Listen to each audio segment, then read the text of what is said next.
Welcome back to the Fire Grind. My name is Daniel, and on this channel we talk about personal finance. And in today's video, as I promised, I'm going to be going over my portfolio on Wealthsimple, and I'll be revealing every single position I have. So in the first part of the video, I'll show you all of my positions, how many shares I own of each company, as well as the current market value. You'll see on the screen right over here me scrolling through my portfolio. You can see how much I'm down or up on each position, as well as giving a highlight on a few companies that I think are worth noting.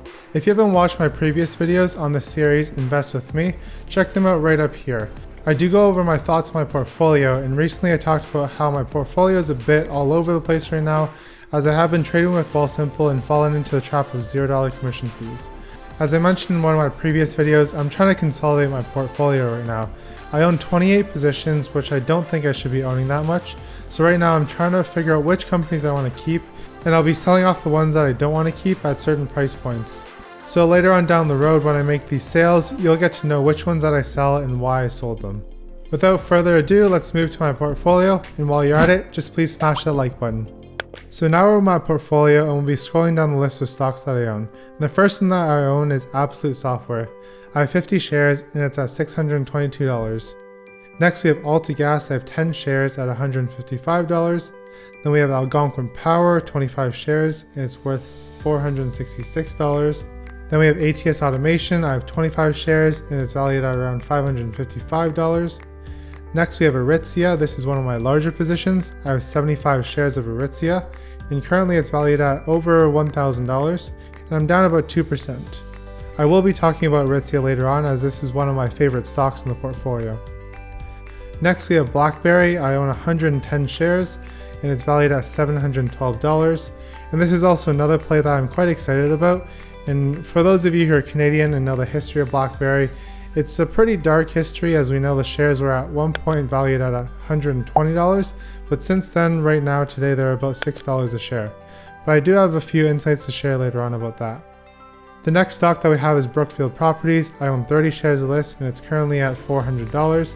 I'm actually down about 50% on this, and this is because of the whole pandemic that's happening.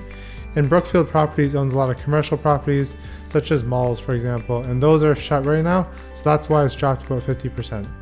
The next stock we have is Canada Apartment Properties, and I currently own about 2 shares of this, and it's valued just under $100. I do plan to buy more of this stock because it is a REIT play, and as well as Canadian apartments are going to do well over the long run.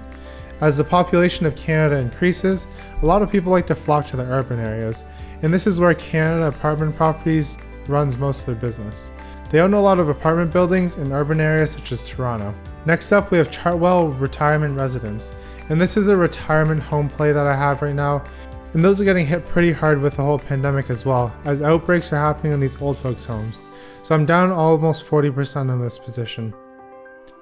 Then we have Drone Delivery Canada, FLT, and this is my only spec play in the portfolio right now, as I sold off the other 2 in my previous video. I own Freshie as well as Patriot One, but I figured it was time to sell those as I didn't plan to build up those positions. They're a very small portion of my portfolio, like under $50. But Drone Delivery Canada, I do believe in the company, and I will highlight that one later on in the video. And I currently have 300 shares and it's worth about $180. I will likely continue boosting this position, as I mentioned in one of my previous videos as well, that I'm going to be having all my positions at least worth over $200, otherwise there's no sense in me holding the position. Next up we have Fortis, which is a utilities play, and they're actually an international company. They deliver energy like electricity as well as natural gas to consumers all over the world. And this is one of the most stable companies on the Canadian stock market, and a lot of people rave about Fortis because they have a very good dividend track record. The next holding we have is Canada Goose, and for those of you who have been watching my channel since the beginning, I've already made 2 videos on Canada Goose. You can check out my latest one right here. And for Canada Goose, I don't really need to do any more explanation. You can just check that video as to why I'm bullish on the company. And this is probably one of my top 5 holdings in the portfolio right now. I have 45 shares and I recently bought 1 more in May, as the company is quite undervalued in my opinion right now. They do have a good growth trajectory ahead of them, and right now they're just being hit by the pandemic. Currently I'm down about 35% on the position. However, I do plan to continue averaging down on this position. Next up is GoEasy. They're a financial services provider. They do short-term loans, and they're very high interest loans as well. I currently own about 5 shares, And actually about a month or two ago, the shares dropped to around $20 per share, and today they're worth $50. But I did buy in around $60 before the whole pandemic happened, so I plan to continue averaging in if the stock continues to drop further. Next up we have Hydro One, and I own 10 shares and it's valued around $250. And this is another utilities play just like Fortis, but they're local to me right now. They deliver power to the GTA and all over Ontario. So this is another stable dividend paying company in my portfolio. Next up we have IPL or Interpipeline. I currently own 20 shares of this and it's valued around $244. And I'm down about 44% on this position. The reason for this is because Interpipeline got hit hard when the oil sands and the whole oil industry collapsed basically. So when oil prices went below $40, 55% of Interpipeline's business could possibly go bankrupt because they service the oil sands in Alberta. And those companies require oil prices to be around $40 in order to make money. So when oil prices drop to negative levels, or even right now I think they're around $20 to $30, oil sands are basically unprofitable and they're actually losing money if they make oil. So Interpipeline is pretty risky right now, and they did cut their dividend. Next up we have Kinaxis, and I know a lot of you guys have been asking me about this stock. I will eventually do a deeper dive on the stock, but right now I don't exactly have the time. I own about 5 shares and I'm actually up 109%. So this is probably my best performing position in the portfolio. And if you're wondering what's my opinion on this, I'll just give you the quick facts right now. I don't plan to buy any more of Kinaxis at these levels because they did recently report a stellar's earnings. However, the problem with this is the stock has run up significantly. Right now it's trading high above its 250-day moving average. And typically in the past, Kinaxis, when they hit new all-time highs, they usually do have a pullback, and this is due to their small cap nature. Next up we have Laurentian Bank. I own 4 shares of this and it's valued around $120. I'm currently on the fence about selling this company because this is one of the smaller banks and I don't think they're very stable. They do have a very high dividend yield because their stock price did drop. I bought it around $40 or $41 and was riding it to about $46 before the whole pandemic. So I will be looking to sell this position depending on where this bank ends up in the next couple of weeks or the next month. Next up we have Lightspeed, and I own 45 shares of this company and it's valued around $1,100 and I'm down about 20%. I will be talking about Lightspeed later on in this video, so if you're interested, stick around for that. Next up we have Manulife, and most of you probably know what Manulife is, so it doesn't need any sort of introduction. I own 40 shares and it's one of my dividend plays. It's currently valued around $650 and I'm down around 25% on this position. However, since this is a dividend play, I don't plan to sell this. And I think they have a very solid business in Canada, and they're one of the few insurance companies they're one of the top 3 insurance companies in Canada, and I don't foresee them going bankrupt anytime soon.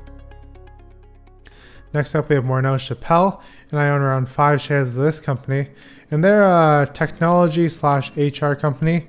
They currently pay a monthly dividend, which is kind of why I'm holding on to them. Originally I thought I might sell them because I don't know too much about the HR services right now, so I feel like this was more of a speculative play when I bought in. It was based off of an article. However, the monthly dividend is enticing and they have been around for quite a while. The next stock that we have is OpenText, and I currently own about 4 shares of this and it's valued around $220. I'm up around 10% on this position. In OpenText, they provide an enterprise information management system, and this just allows companies to group their information in different buckets so that people, when they're looking at this information bucket, they have all that they need, instead of having to search all over like a Google Drive and figuring out where the files they need are. The next stock that we have is Parkland Corporation, and I own 20 shares of this, and currently it's down around 15%. And recently this company got hit pretty hard because their CEO decided to retire. And the company is fairly richly valued because the CEO has actually done wonders for this company over the past 5-10 years as he's been CEO. He's actually brought the company market cap from the double-digit millions all the way up to almost $1 billion. And this is because they're currently consolidating the funeral home business and they're doing a lot of acquisitions.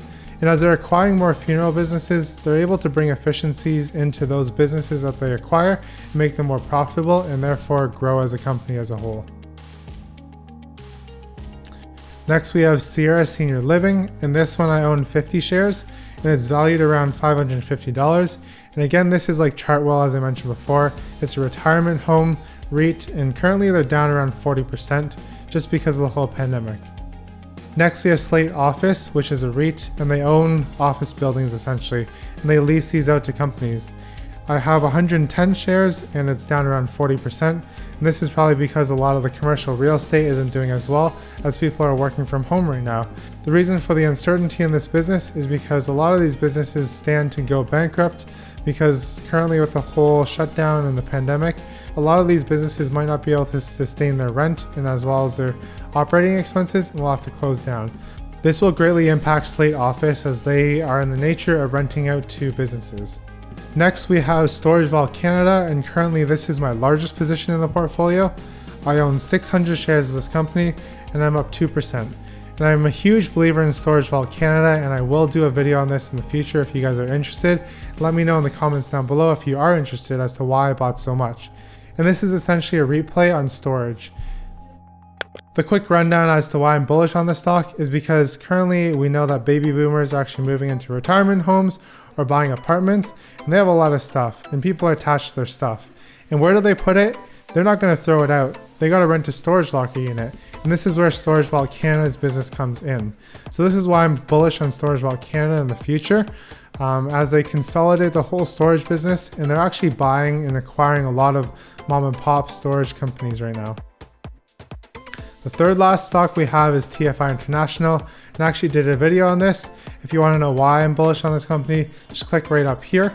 Currently I own 2 shares and I'm down around 6%. I plan to add more to this position as I liquidate other positions. And as I deposit more cash into this portfolio, I will be buying more of Tfi International. The second last stock we have is Waste Connections, and I currently own about 5 shares and I'm up about 8% right now. And Waste Connections is one of these businesses that are never going to go away. People are going to continually create waste because we love buying stuff. So Waste Connections stands to benefit from this whole social trend of just materialism and buying more goods. So I do believe in this company for the long term, and we will continue creating more trash. And last but not least, we have Well Health Technologies. And I own 21 shares and actually bought more shares in this company recently. I think it was just after the earnings call when they actually dropped from I think around $3.86 all the way down to $3, which this is when I added more to the position. I'm currently up about 20%, as I did buy in earlier around 11 shares for $1.93 cost basis per share. So I do plan to do a deeper dive on this company as my next video. So subscribe if you're interested in hearing more about Well Health Technologies, as they're in a very exciting space with this whole pandemic happening, and how they're innovating in the telehealth space as well as the EMR record space. And now I'll be going over the companies that I want to highlight in my portfolio. So the first couple of companies I want to highlight are the retirement home businesses that I invested in. So these include Sierra Senior Living as well as Chartwell Retirement Residences.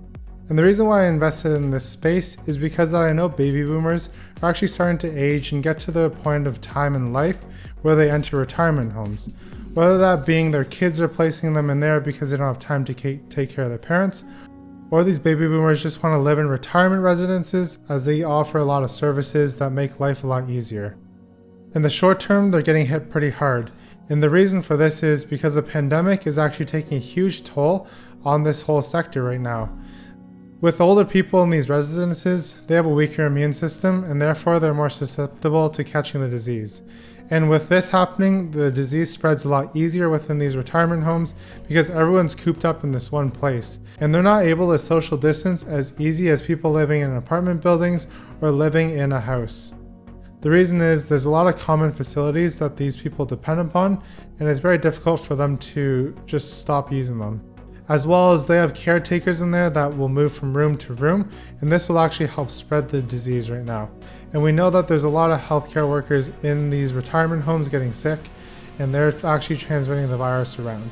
So currently in the short term, this sector will get hit pretty hard, and we've seen that already, as my positions are down around 40%. However, in the long term, baby boomers are going to continue filling up these facilities and create a larger demand for this sort of service. The next stocks that I want to highlight are Blackberry and Absolute Software, and both of these are in the software security space. And as our economy shifts to a more software-heavy economy, we know that software security is going to be very important. And the reason for this is companies stand to lose a lot more if a hacker gets at their data. So as software becomes a lot more popular all over the world and people are learning it, there's going to be people using it for good as well as people using it for bad. And this is because people using it for bad, they have no morals and they're just going to try to find the easiest way in life to make money. So by hacking a company, they're able to take ransom of their information and maybe ask for a ransom that's in the multi-million dollars. And for this reason, companies in the software security space are actually going to benefit from this. And especially for Blackberry, as they are tackling software for autonomous vehicles, this is going to be very key going forward. If the world gets autonomous vehicles and these vehicles are connected to the internet, if a hacker gets hold of these vehicles, who knows what kind of havoc he could wreak. So if you are going to own an autonomous vehicle, you better hope that there's really darn good software security on there. Otherwise, if your car gets hacked, it could be driven off the side of a cliff. And also, Blackberry's CEO is pretty remarkable. He took SAP and turned the company around in about 10 years. So likewise with Blackberry, he's actually currently implementing his turnaround plan for Blackberry. We know that Blackberry used to be a smartphone maker, and they were known for that, but really their phones stood out for their security. And now John Chen has taken the whole hardware business and just threw it out the window, and he's actually solely focusing on the software security. And they did recently completely cut out their hardware business. So this is good news for Blackberry. Next we have Lightspeed, and this company I bought in when they IPO'd, or actually close to when they IPO'd. I didn't get in the first day, however I got in around $26 and rode it all the way up to $42 or so, but since then have been holding on. And the reason is I believe in this company in the long term. I do really like the payment technology space, and I think there's a lot to be innovated in this space, because if you go to the grocery store or other retail stores, they currently use those archaic TD systems that seem to bug out all the time. They're not really user friendly. And I think that Lightspeed has very good design, and they're able to offer integrations between the payment system as well as inventory management. And this is what retail companies are looking for, especially those small and medium businesses. So I think that Lightspeed over the long term will do well. However, for the short term,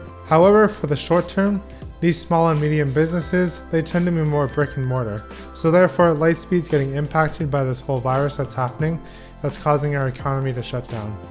And Lightspeed is kind of known as like the little brother of Shopify. And if you've seen what Shopify can do, this is kind of the growth that I believe that's going to happen for the company over time. They're going to have something similar to Shopify. And you can also equate Lightspeed to Square, for example. And they're just the Canadian version.